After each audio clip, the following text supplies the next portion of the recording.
तपाईहरुको दिवालीमा ल ल आउनु त पर्छ त मेरो तपाईको दिवालीमा आइ है ल हुन्छ अब राम्रैसँग हेरौँ बसौँ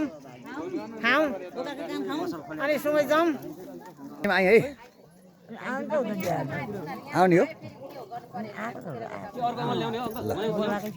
बोलाएको थियो र काम सुनेन त बोलाएको थियो म पनि आएँ है ल ल आउनु चाहिँ बोलाएकै त हो त आउनु भनेर नआएको भएदेखि पछि तपाईँकोमा आइँदैन नि तैँले जे भनेको उही मानेको छु म चुप लाग्यो अब हामीले चिनेकै छैन भाउजू म त दिवालीमा आएँ त हामीले निम्तो गरेको थियो नि त ए तपाईँ दिवालीमा त आएँ त निम्तो गरेको थियौँ त्यही भएर आउनु भयो होला नि त बाबु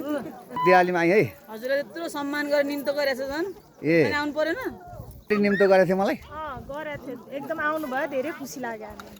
भाउजू निम्तो गरेको थियो मलाई गरेको थियो नि बाबु हजुर अब फुपूको दिवालीमा नआएर भयो त हजुर तपाईँले फुपूले मात्रै गरे बुहारीले गरेको छैन अनि हामीले गरिरहेको छौँ नि हजुरलाई ए तपाईँले मलाई किन निम्तो नगरे भन्नु त म चाहिँ तपाईँ जस्तै परेर ए